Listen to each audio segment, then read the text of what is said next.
Thank you for tuning into Short Fiction Lab. You're listening to Still Here. She thought her ex left her. Then the zombie apocalypse started, and she found out he had been protecting her all along. 2 days before the outbreak, Zara received a cryptic message with a location and a PIN code. Inside the hidden cabin, months of survival supplies and a notebook that revealed the truth. Her ex-boyfriend had known the apocalypse was coming. He had cut ties to keep her off the radar of the evil elites who engineered the zombie virus, and he had quietly set up everything she needed to survive. Now Zara is alone in the apocalypse. She discovers she has special abilities from the zombie virus mutation.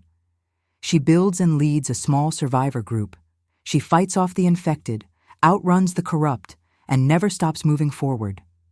But somewhere out there, he is fighting his way back to her. Chapter 1. Before Zara Lynn did not cry when Kai broke up with her. She had come close. She remembered standing in the doorway of his apartment on a Tuesday evening in October, watching him not quite meet her eyes and feeling the floor tilt under her feet. He said all the right words. "It's not you. I'm not in a good place. I don't want to hold you back." And they were so clean and so final that she knew arguing would get her nowhere. So she didn't argue. She said okay. She picked up her jacket from the back of his chair, the one she'd left there 3 days earlier, and she walked out. She cried in the elevator. That felt fair. 1 elevator ride, floor 14 to the lobby. And then she was done. Or so she told herself. The months after were harder than she expected, not because she fell apart. She didn't. She worked her shifts at the community clinic, ran her usual routes in the park, kept showing up for her friends. From the outside, she looked fine. From the inside, she had a quiet and persistent ache that she couldn't quite locate, like a bruise in a place she couldn't reach. The strange part was that she didn't even have anything to be angry about. Kai had been good to her the whole time they were together, attentive, warm, present in that quiet way that was entirely his. He fixed things without being asked. He listened when she talked. He had the kind of steadiness that made her feel like the ground under her feet was solid. And then he ended it, gently and completely, and went silent. She didn't reach out. She wanted to, more than once. She picked up her phone on a Friday night in November and got as far as opening his contact before she put it down. Her dignity was the last thing she had. She kept it. The thing was, she understood Kai. She understood that he kept his life very small by choice. He worked in private security. He never talked about the specifics, and she'd learned early not to push.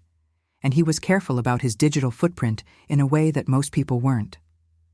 No public social media, no photos tagged in locations. When he'd asked her, early in their relationship, to keep their relationship offline, she hadn't minded. She barely used social media herself. They were a quiet couple in a quiet life, and that had felt like a gift. She thought about that sometimes, in the months after, how easily they had disappeared from each other. No mutual friends to ask questions, no Instagram photos to delete, just 2 people who had kept their lives private, and then one of them had walked away. She told herself she was over it by January. She almost believed it by March. The message came on a Thursday. Zara was on her lunch break at the clinic, eating a sandwich in the break room and half watching the news, when her phone buzzed with a text from a number she didn't recognize. Ashford Valley Reserve. Take Highway 7 East, turn at the old grain mill sign, follow the dirt road to the end. Cabin with a keypad. Code is 0412. Go tomorrow. Take as much as you can carry. Trust this. She read it 3 times. 0412, April 12th, Kai's birthday. She sat with the phone in her hand for a long time. The news anchor behind her was talking about a health incident overseas, something about a fast-spreading infection in 2 cities, a press conference scheduled for the following morning. She wasn't really listening. She could ignore the message. That was the sensible thing. An unknown number, a cryptic set of instructions, a location she'd never heard of. Everything about it was strange, but the PIN code. Nobody else knew that date mattered to her. Nobody else would use it. She went home after her shift and packed a bag. She told herself she was just going for the weekend. Some air, some trees, some distance from the gray weight the city had felt like lately. She was not doing this because of him. She was doing this because she wanted to. She packed for a week. She wasn't sure why. She drove out on a Saturday morning. The drive was easy for the first hour. The highway stretched east through flat farmland, and she had the windows cracked and a playlist going. And for a while, she felt almost like herself. Then she hit the first traffic jam.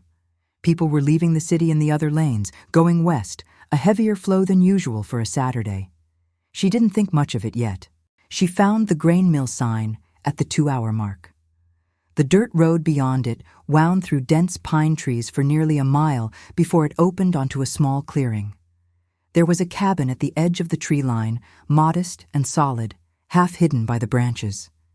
She sat in the car for a minute, then she got out. The keypad was on the door. She typed 0412. The lock clicked. Inside smelled like pine and something clean, like the space had been aired out recently.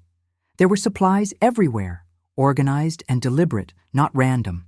Canned goods stacked along one wall in neat rows, dried beans, rice, protein bars, salt, cooking oil, medical supplies in a red-lidded crate, a water filtration kit, a battery-powered radio transceiver, maps pinned to the wall with routes marked in red pen, a crate of tools, hatchets, rope, a hunting knife, fire starter, a hand crank lantern, enough for months. On the table, there was a notebook. She picked it up with hands that were not quite steady.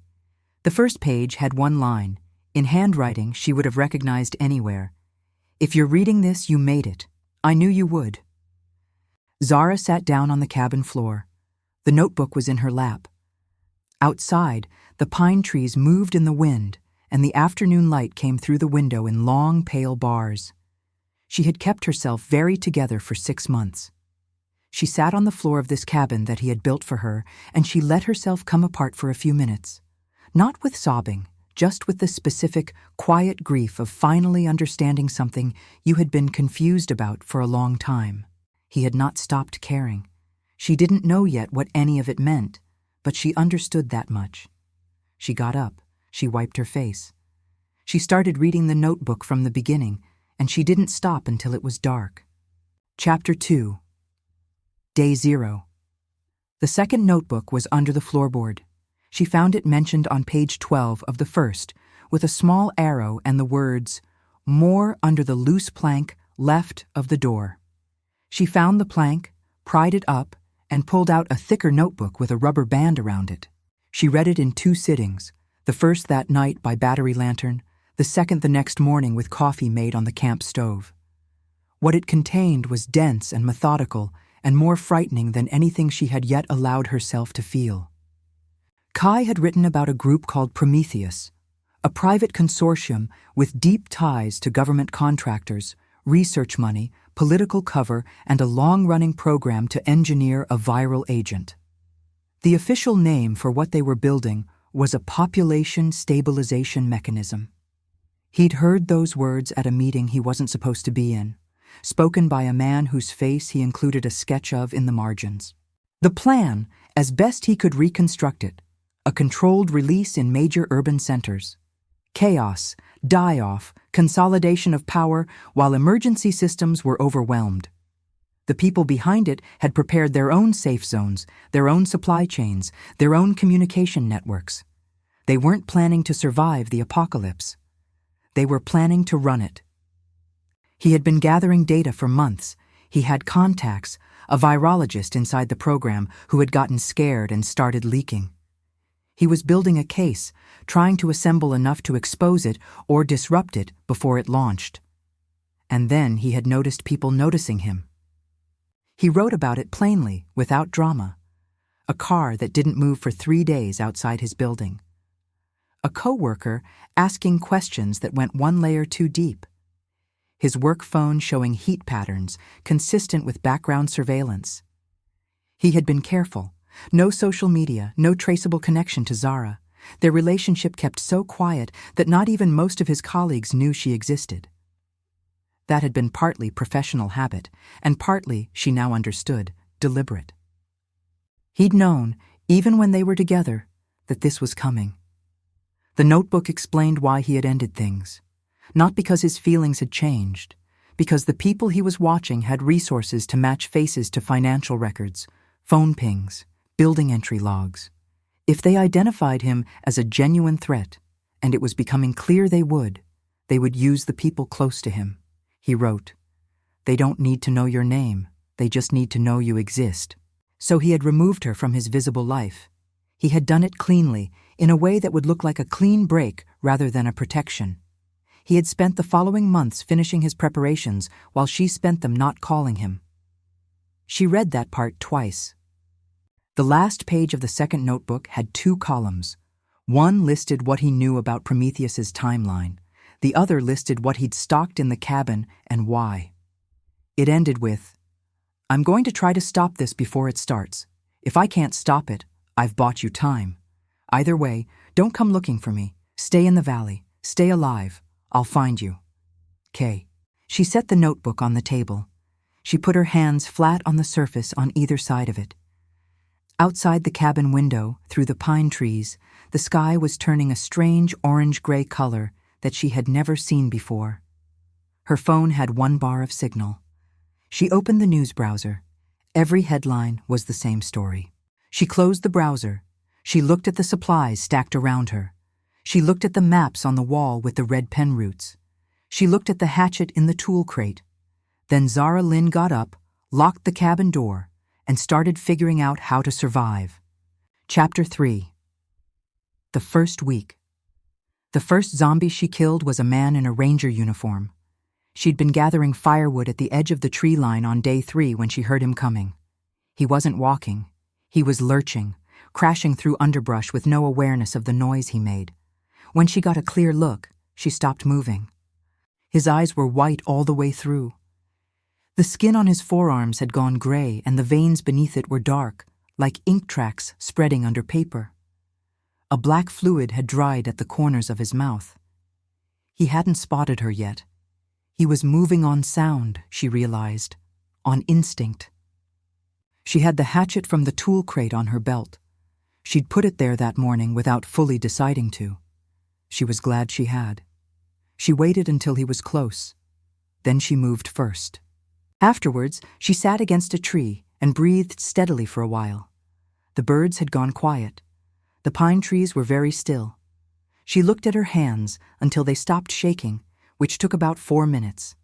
Then she dragged the body deeper into the woods, washed up with water from her bottle, and went back to gathering firewood. She gave herself those 4 minutes. After that, she didn't have the luxury. The days shaped themselves into a routine. Mornings were for inventory and foraging in a careful radius around the cabin. Afternoons were for building. She reinforced the door hinges, nailed boards across the lower window frames, cleared sight lines in the brush so nothing could get close without being visible first. She set tripwires on the 3 main approach paths using fishing line from the supply crate, each one attached to a tin can with pebbles inside. She killed 4 more infected that week. Each one was different. One was fast.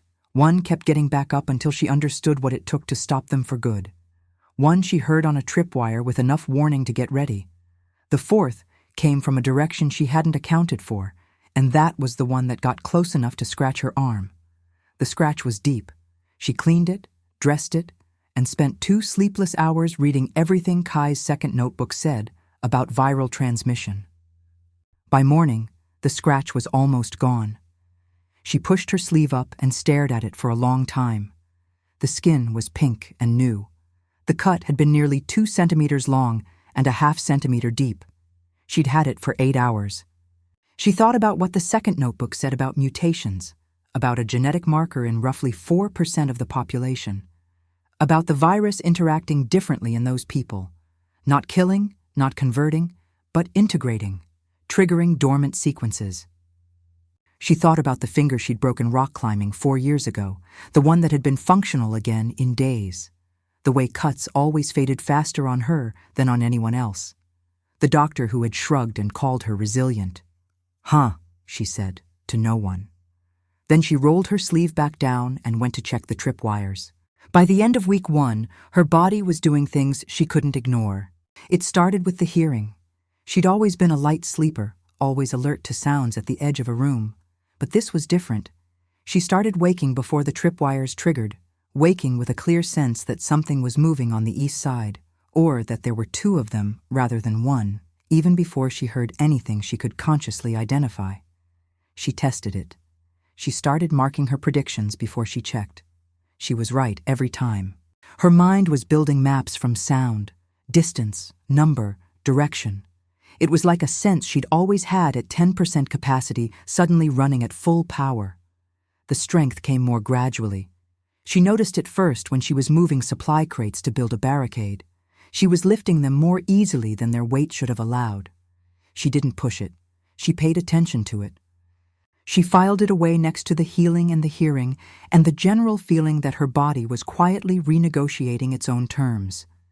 She also dreamed about Kai every night. She didn't have the energy to be bitter about that. Chapter 4. Other People. The family arrived on day 9.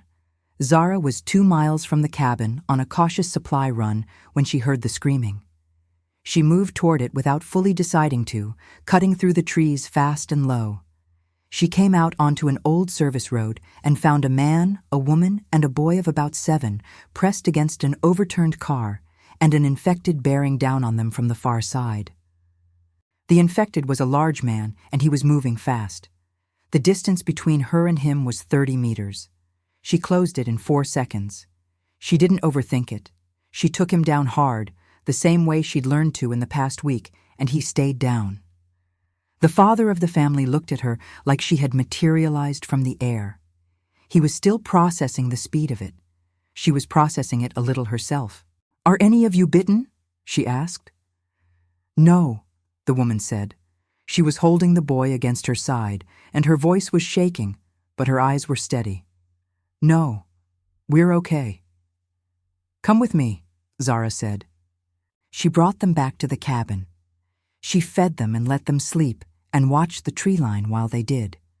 In the morning, the father asked how she'd moved that fast, and she said she didn't entirely know yet, and he decided that was a good enough answer. They stayed. After that, word moved the way it does in desperate times, not through any organized system, just through people telling other people what they'd seen. "There's a cabin in the valley. There's a woman there who knows what she's doing.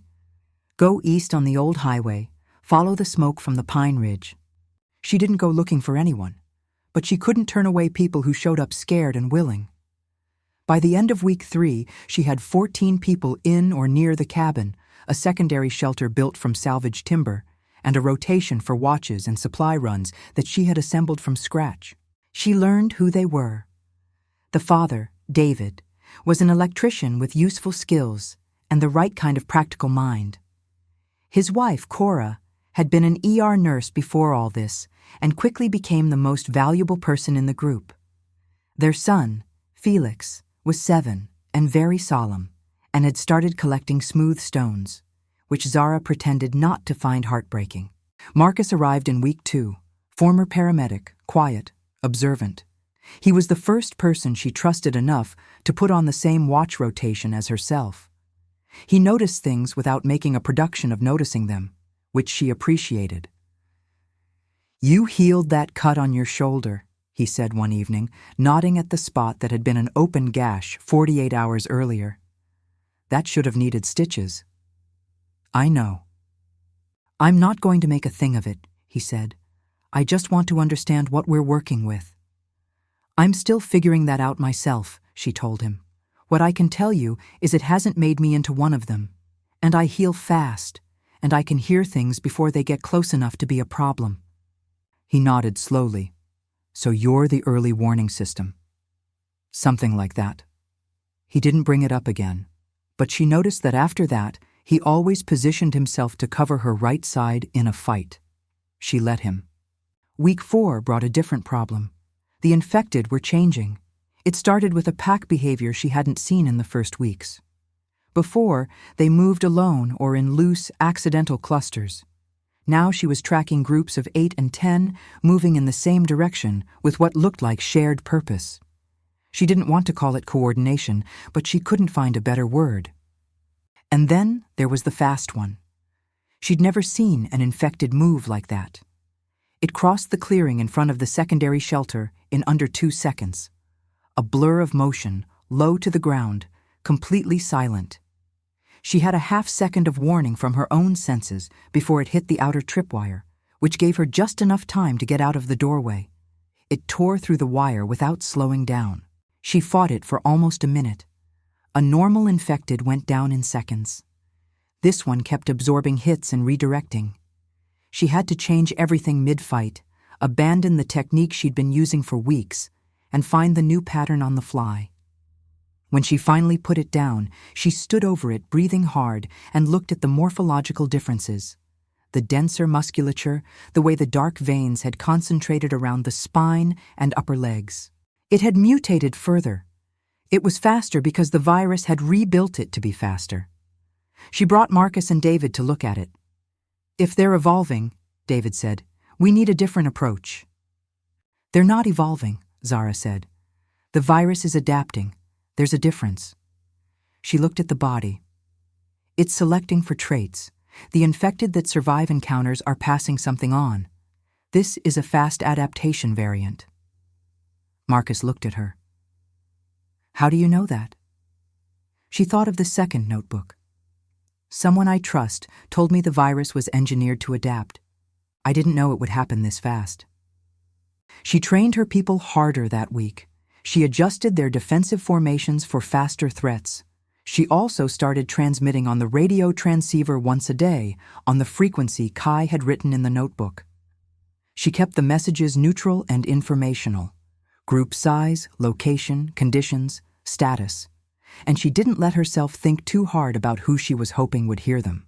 Near the end of each transmission, she added, "If anyone receiving this knows where Kai Chen is, tell him not to bother explaining himself."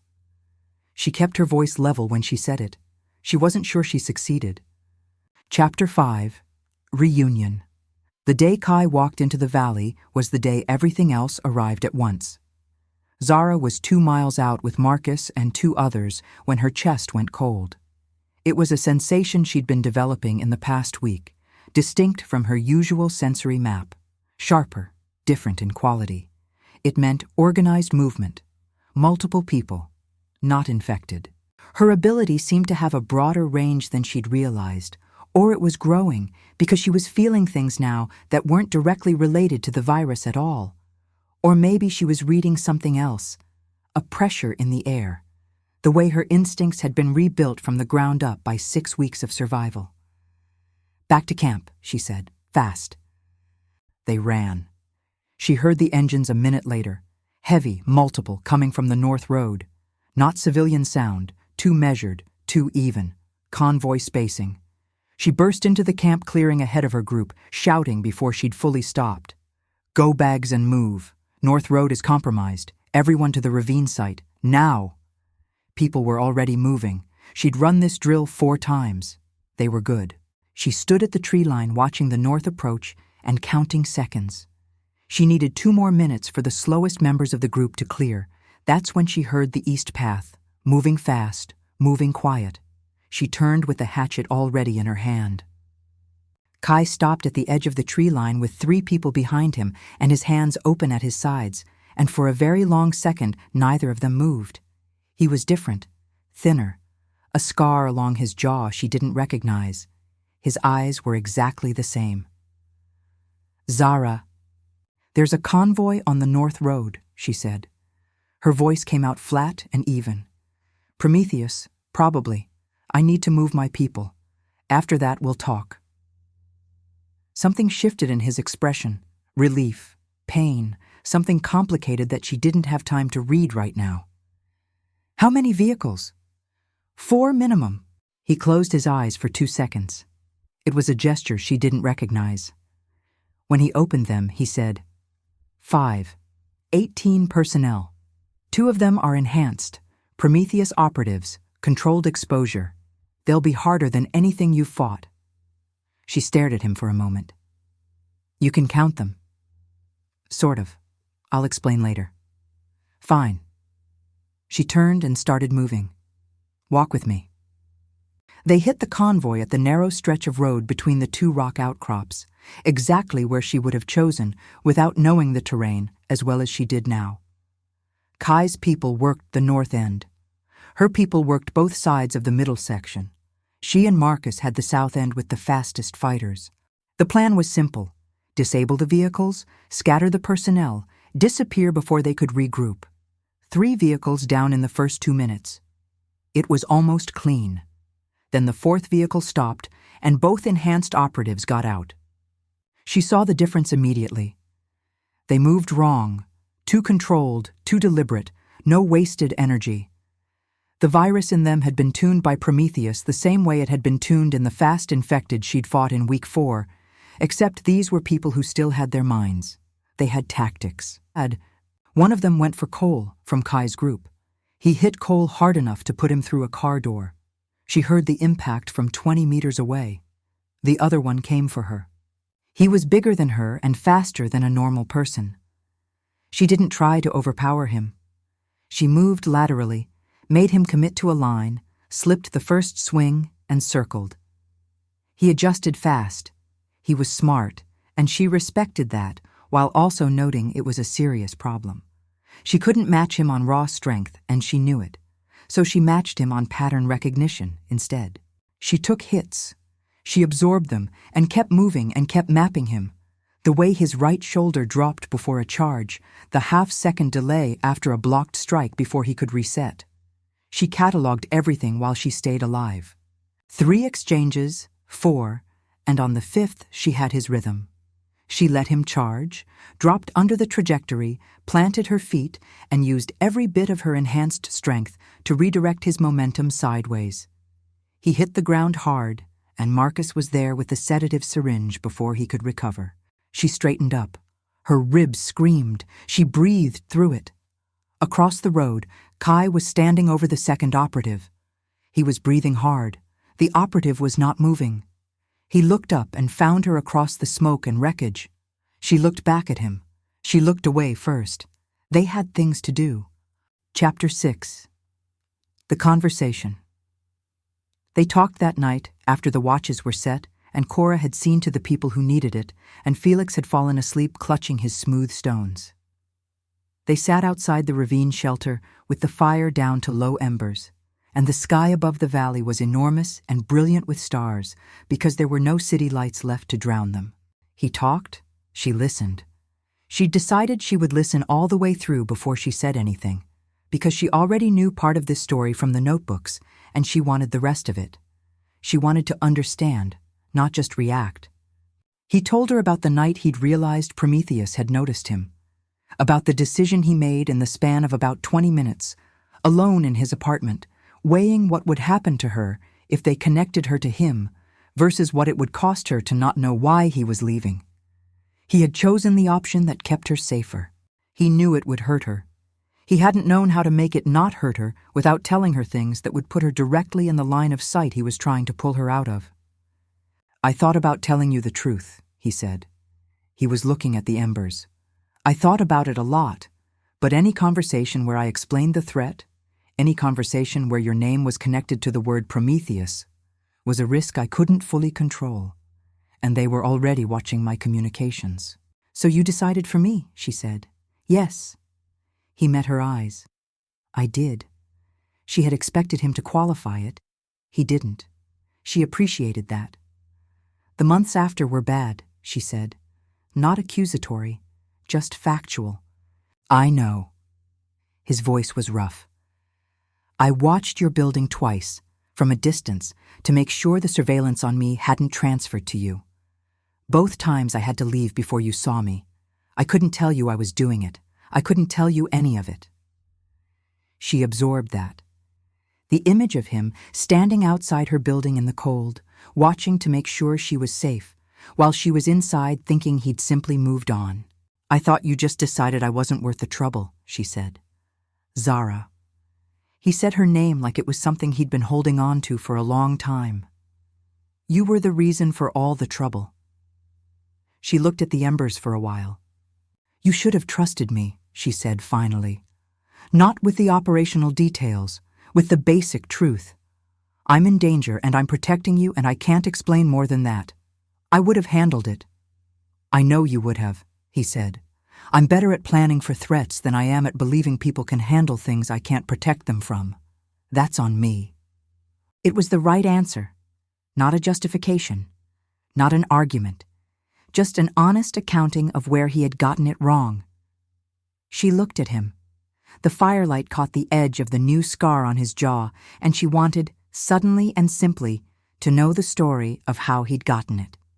Don't do it again, she said. Whatever we're walking into next, we decide together. You don't protect me by keeping me in the dark. Okay, he said. No hesitation. She reached over and took his hand.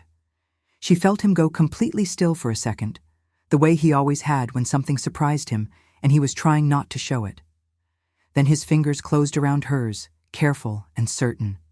There's a Prometheus primary facility 40 miles northeast, he said after a moment. I have maps and personnel data from my virologist contact. She's been working on a compound that disrupts the engineered infection in their operatives, and we have a shortwave setup that can reach other survivor groups. A pause. I think we can end this. Tell me everything, she said. Chapter 7. The End of Prometheus. They spent 2 weeks building the coalition. Zara ran point on training and tactics. She had 14 people who had been fighting together for 6 weeks. They knew each other's tendencies, they trusted her calls, and they'd adapted to the reality of enhanced infected in ways that most other survivor groups hadn't. She spent those 2 weeks extending that knowledge outward, working with fighters from other groups who arrived in 1s and 2s at the valley. Kai ran communications and intelligence. He and a teenager from his group named Joss, wiry, quiet, with a technical mind that bordered on uncanny, worked the transceiver and the data from Dr. Wei's drives. Other survivor groups had pieces of the Prometheus picture. Pulling those pieces together gave them a clear map of the facility, a converted agricultural complex, reinforced, housing 60 personnel, including most of the remaining Prometheus leadership. It had walls, armed guards, and a broadcast station with regional reach. Dr. Ren Wei, the virologist who had defected from Prometheus and was now the most important person in any room she entered, worked on the neutralizer compound. She completed it on day 11. Joss built the delivery system for it on day 12, with Dr. Wei correcting his work at every step and Joss absorbing every correction without ego. By day 13, it was ready. If we can get this into their ventilation system, Dr. Wei said, their enhanced operatives lose the engineered boost within about 8 minutes. They don't become normal humans, but they become closer to it. How close? Marcus asked. Close enough, Zara said. They had 63 fighters on the morning of the assault, not soldiers, teachers, nurses, electricians, a paramedic, a teenager, a virologist, a security operative, and a woman who had spent 6 weeks learning exactly what she was capable of. They moved out at 4 a.m. under a clear sky. The plan had 3 parts. The main force hit the south perimeter at first light, loud and sustained, keeping Prometheus' attention and firepower focused south. Kai led a second group around the east side, cutting the external communication lines and neutralizing the perimeter guards. Zara took the smallest team, 8 people, the fastest, through the east access point to the broadcast station. The neutralizer canister went into the facility ventilation intake 3 minutes after they breached the perimeter. It worked. 8 minutes later, the enhanced operatives inside were slower, less coordinated, and suddenly very outnumbered. The east access point was not clean. She'd known it wouldn't be. She fought through 3 corridor encounters, moving her team fast and low, covering ground between contacts. Her sensory mapping had been running since before the assault began. She knew where the resistance was concentrated, where the gaps were, which routes were clear. She called it in real time and her people moved with her. There was one close moment. A Prometheus commander in the access corridor who had not received the neutralizer dose, who was still fully enhanced, and who hit fast and without warning. She took the impact on her left shoulder and felt something pop. She switched hands, kept moving, and finished the fight left dominant. It was not her best work. It was enough. They reached the broadcast station. Joss plugged in his module remotely via a signal relay they'd set up 50 meters outside the facility. 30 seconds of connection, and then Dr. Wei's transmission went out on every frequency the station had. Zara stood in the broadcast room with her damaged shoulder throbbing and listened to the virologist's voice go out across the region, clear and precise and absolute. Names, faces, documents, the origin of the outbreak, the people who had built it. All of it broadcast from Prometheus's own station, which felt like a kind of justice. Outside, Prometheus leadership attempted to withdraw to their backup vehicles. They found those vehicles surrounded. It ended there, in a muddy field 40 miles northeast of Ashford Valley, without a dramatic final battle. Just a circle of exhausted and determined people closing around those who had burned the world down for power and not letting them walk away from it. Chapter 8. After the world did not go back to what it was. Zara hadn't expected it to. You can't rebuild what's gone. You build what's next. The broadcast reached thousands of survivors across the region. Other groups began making contact. Dr. Wei's research became the foundation of organized containment efforts. Not a cure, not yet, but methodology. A way to understand the virus, to track the mutations, to identify the roughly 4% who carried the marker. Those people, as it turned out, were not rare enough to be unusual in a large group. In Zara's original group of 14, there had been 2 others. She hadn't known. They hadn't known either. The outbreak, in its accidental generosity, had given them something alongside all the destruction. Joss learned virology from Dr. Wei with the same focused intensity he brought to everything. Within 3 months, he was more useful to her research than people with advanced degrees, which she told him directly, and which he absorbed with his usual unreadable calm before going back to work. Cole recovered from the broken ribs and 2 cracked vertebrae from his encounter with the Prometheus operative. It took time. He was patient about it, which surprised everyone who knew him. Felix, who was 7, collected 43 smooth stones and kept all of them in a canvas bag that Cora had sewn for him. He showed them to Zara one morning very seriously and named each one. She sat on the ground and listened to all 43 names. She felt it was the least she could do. Marcus became her formal second-in-command in the network that grew out of the Valley Group, not because either of them announced it, but because it was simply true, and everyone had been treating it that way for months. She and Kai did not live in each other's pockets. That wasn't who they were. They each ran their own operations, covered their own ground, made their own calls. But they made the big calls together, and they came back to the cabin in the valley when they could, and they did not keep things from each other. That had been the condition. She'd meant it. He'd honored it. There was one conversation she kept returning to, not with guilt exactly, but with something like understanding. Those 6 months after the breakup, when she'd been quietly certain he had decided she wasn't enough. She had been wrong about the facts, but not entirely wrong about her own response to them. She had packed her feelings down and kept moving. She had survived on competence and pride. Those were not bad things. But she also knew now that she'd been afraid, underneath all of it, to reach back out to him even before she understood why he'd gone. Afraid of what it would mean if he didn't answer. She told him that one evening, sitting outside the cabin with the stars very bright and the valley quiet around them. "I was scared to call you," she said. "I kept telling myself it was dignity, but I think I was just scared." "I know," he said.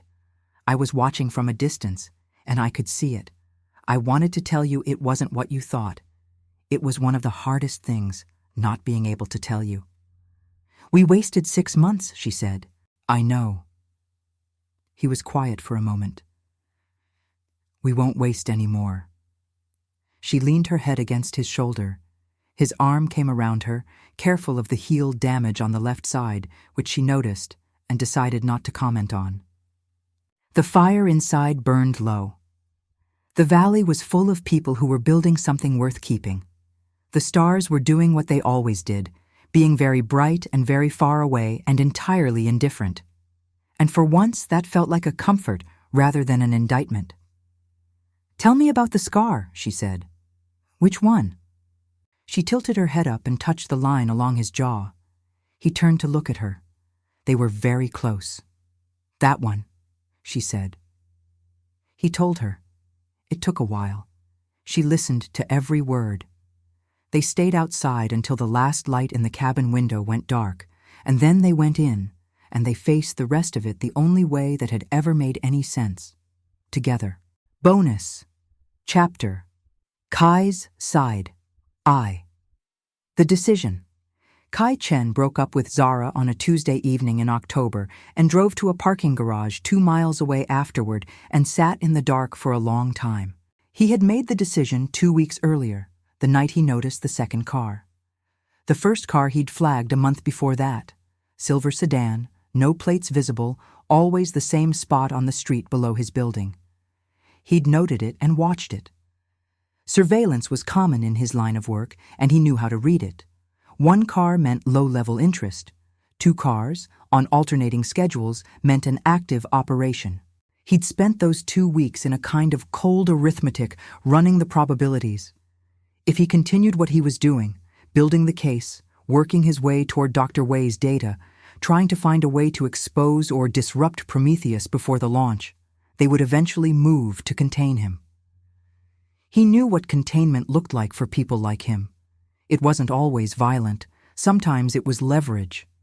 The fastest leverage was the people you loved. He and Zara were not visible. That was one protection. He worked in security and had kept his personal life strictly offline for years. No social media, no digital paper trail, no photos. Zara operated the same way almost by nature. Their relationship existed in phone calls and in-person time, and a handful of people who knew them both. If he walked away now, before Prometheus could build a map of his life, the connection between them would disappear. If he waited, it wouldn't. He spent 2 weeks trying to find another option. He didn't find one that he trusted. He told her on a Tuesday. He used words he knew she couldn't argue with. He watched her process it with the particular self-possession that was one of the things he loved most about her and hated himself for using it against her. He watched her pick up her jacket and leave. He stood in the doorway until the elevator took her.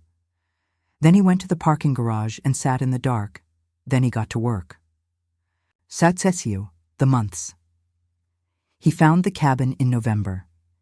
It was a foreclosed property on the edge of the Ashford Valley Reserve, remote, accessible by a single dirt road, solid construction. He paid for it through a shell arrangement and started stocking it that same week. The cabin was the anchor. Everything else radiated out from it. He built the supply inventory around a 3-month horizon for 1 person, 2 months for 4, and he mapped the surrounding terrain on foot over 3 separate weekends. He marked the routes in the notebooks. He thought about what she'd need to know and wrote it down. He spent the winter working with Dr. Wei, meeting in locations that changed each time, building the picture of what Prometheus was planning. She was brilliant and frightened and thorough. She had documentation of the viral engineering program that went back 4 years. She had names, dates, facility locations, and a partially developed neutralizer compound that she believed she could finish with the right resources. The timeline became clear by February. Launch would be spring or early summer. The viral agent was ready. What remained was logistics. Distribution points, the Prometheus safe zone preparation, the command structure for the aftermath. He tried to find the distribution points. He got close twice and was pushed back both times by layers of security that told him Prometheus had moved to an active protection posture. They knew someone was looking. They didn't know who. He couldn't stop it in time. He came to terms with that in March and shifted his focus entirely to disruption, not prevention, but making sure they would be held accountable when it was over. He drove past Zara's building twice. He told himself it was a security sweep, confirming the surveillance hadn't transferred to her. It was also just what it looked like, him, needing to know she was still there, that she was okay. He stayed long enough to see a light in her window each time. Then he left. He did not call. Third, the signal. He heard her voice on a Thursday afternoon, 6 weeks after the outbreak began.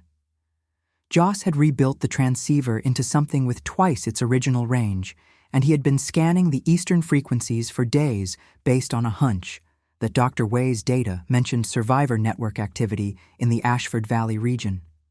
He'd flagged the frequency from the second notebook. He was methodical about it. "I'm getting something," he said, and adjusted the tuner. Kai was across the room going over maps. He heard his own frequency come through clearly, and then he heard her voice. She was running a daily broadcast: status, group size, conditions, resource needs. She sounded like herself, precise, calm, not asking for help so much as establishing a record. He counted 14 people in her group. He heard her describe a fast mutation infected she'd encountered, and how she'd adapted her tactics to match it, and he recognized in that description the mind he'd known for 2 years and had spent 6 months keeping at a safe distance. Then, at the end of the transmission, in exactly the same neutral tone she'd used for everything else, she said, "If anyone receiving this knows where Kai Chen is, tell him not to bother explaining himself." He sat down on the floor of the room. Cole said something he didn't hear. Dr. Wei was watching him with an expression that was mostly clinical, but had some human sympathy in it. Joss had the tact of someone raised to mind his own business and was very carefully looking at the transceiver. "We're going to the valley," Kai said. "What about the relay station?" Cole asked. "We'll go through the valley first." He stood up. "I need to see someone." For the day, everything arrived. He tracked the convoy from 3 miles out. His ability, the resonance tracking he'd been developing and refining for 6 months, the low-frequency signal that the infected and now the Prometheus-enhanced operatives all seemed to emit, was useful at range. He could feel the convoy before he heard it, 5 vehicles running in tight spacing, the 2 enhanced operatives in the 4th vehicle registering as a distinct chord in his chest. He pushed his group faster toward the valley. He came in from the east path because it was the fastest route, and because the north road was already compromised and he needed to warn her. He came into the clearing and she was already there, already moving her people, already 3 steps ahead of the situation. When she turned and saw him, he had about 2 seconds before she shut whatever she was feeling behind the operational face. He knew that face. He'd seen it in himself. She told him about the convoy. He gave her the count. She said, "Fine, walk with me." No drama, no delay. He fell into step beside her, and for a moment, just a moment, it was like the last 6 months hadn't happened. Then the convoy hit, and he didn't have time to think about anything else. He handled the second enhanced operative. It wasn't clean. The man was strong and trained, and the neutralizer hadn't reached him yet. The fight lasted longer than Kai would have liked, and ended when he found the specific leverage point, literally, a grip and an angle that took the man's enhanced strength advantage away long enough to put him down. He looked up, and Zara was standing 20 meters away, breathing hard, one hand pressed to her ribs. She looked back at him for a moment. Then she looked away. He understood. They'd get there. What he should have said. She asked him why he hadn't just told her the basic truth. He had an answer. He gave it honestly. The honest answer was this: he was better at building contingency plans than at believing the people he cared about could handle uncertainty alongside him. He had been trained, over years, to make decisions quickly and independently and to treat information as a resource to be managed. Bringing someone into a threat scenario, in his professional experience, increased the threat surface. He had applied that framework to Zara. He had been wrong to. She was not a threat surface. She was a person who had spent 6 weeks building a survivor community from nothing, who had developed abilities she hadn't known she had and integrated them without panic, who had fought things that would have broken most people and come out the other side still herself. He had underestimated her, not her strength. He'd never underestimated that. He'd underestimated her capacity to carry hard knowledge alongside him without it changing what they were to each other. He told her all of this, not all at once, over days and weeks, in pieces. She listened to each piece and responded honestly and didn't let him off the hook for the parts that had hurt. He was glad she didn't. It would have been worse if she had. There was a night, about a month after the assault, when they were sitting outside the cabin, and she asked him about the scar. He told her the story. A Prometheus operative, a hallway, 3 days after the outbreak began, when he was still learning the edges of his own capability. It had been close. He told her exactly how close. She listened without flinching. Then she said, "You could have died, and I wouldn't have known." "I know," he said. "That can't happen again." "It won't." She looked at him for a moment. Then she settled back against his shoulder. "Okay," she said. He put his arm around her. Outside, the valley was quiet and enormous and full of people who were slowly, stubbornly building something worth waking up for. He thought, "I knew you would make it." He thought, "I should have trusted you with the harder things." He thought, "I won't waste the rest of it." I hope you enjoyed this story. Please like this video and subscribe to support our channel so that I can bring more stories like this to you.